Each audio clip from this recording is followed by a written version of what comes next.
নমস্কার বন্ধুরা, welcome to cooking with ইচ্ছে। আশা রাখি সবাই খুব ভালো আছেন। আজ আমি নিয়ে এসেছি ছোট মাছের একটা রেসিপিটা একেবারে ঘরোয়া একটা রেসিপি আর বানানো খুব সহজ।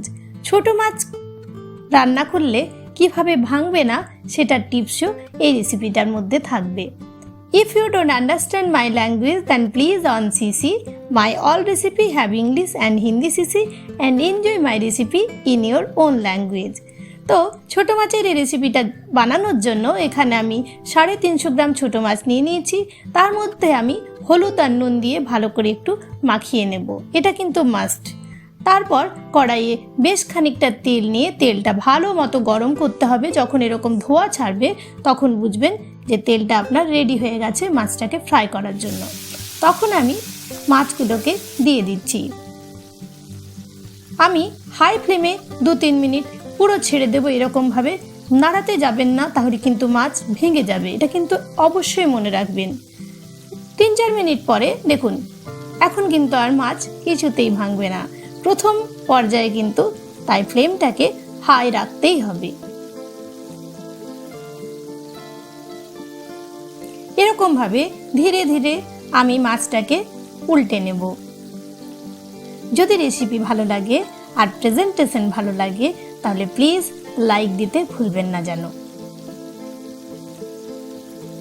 দেখুন এবার লো ফ্লেমে আরও 3-4 মিনিট ভালো করে ফ্রাই করে নেব।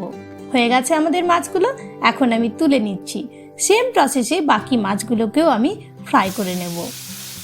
এরকমভাবে দিয়ে কিন্তু ভালোভাবে চারদিক থেকে ছড়িয়ে দিতে হবে আর সেম প্রসেস ফলো করতে হবে।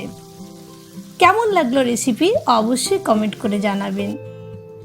এখন নেক্সট স্টেপে ওই তেলটার মধ্যেই আমি দিয়ে দিলাম 2 চামচ রসুন কুচি করে নিয়েছি আর একটা বড় পেঁয়াজ কুচি করে নিয়েছিলাম, সেটাও আমি এখন এটার মধ্যে দিয়ে দেব।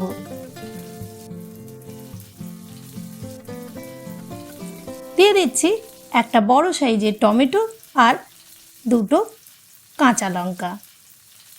আপনারা শুকনো লঙ্কাও ব্যবহার করতে পারেন, কিন্তু আমি জানেনই সবসময় ট্রাই করি হেলদি কিছু বানানোর। দিলাম নুন আর হলুদ। শুকনো লঙ্কা হেলথের পক্ষে অতটা ভালো নয়।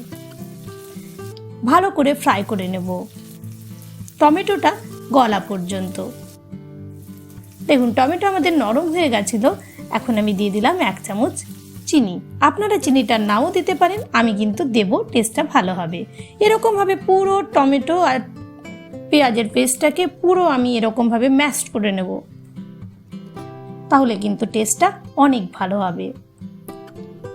যদি আমার প্রেজেন্টেশন ভালো লাগে তাহলে প্লিজ ফুল ভিডিওটাকে ওয়াচ করে চ্যানেলটাকে সাবস্ক্রাইব করতে ভুলবেন না যেন।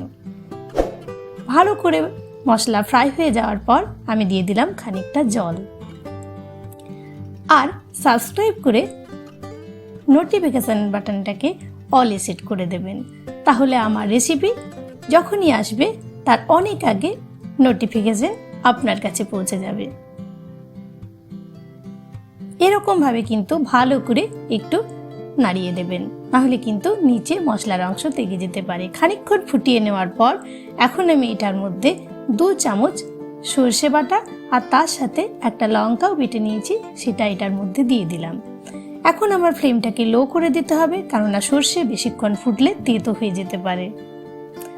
এটার মধ্যে দিয়ে দিলাম 1 চামচ আচার, তাই আমি টমেটোটা তখন একটা দিয়েছিলাম। দিয়ে দিলাম আমি ছোট মাছ যেগুলো ভেজে রেখেছিলাম সেগুলো। আচারটা কিন্তু এটাতে দেওয়ার ট্রাই করবেন। একান্তই যদি হাতের কাছে না থাকে তাহলে টমেটোটা একটু বেশি করে দিতে হবে। আচারটা দিলে টেস্টটা অনেক ভালো হবে। একটু নেড়ে চেড়ে নিলাম, হয়ে গেছে মোটামুটি। আর 1-2টো জিনিস দেওয়ার বাকি। দিয়ে দিচ্ছি এটার মধ্যে 2 চামচ সরষের তেল। ফ্লেভারটা অনেক ভালো হবে এটাতে। সরষের তেল কিন্তু উপযুক্ত সময়ে দিলে টেস্ট অনেক ভালো হয়। আর দেব 2টো কাঁচা লঙ্কা। তারপর ঢেকে রাখবো 5 মিনিট, সব কিছু ভালো করে অ্যাড হওয়ার জন্য। ব্যাস রেডি।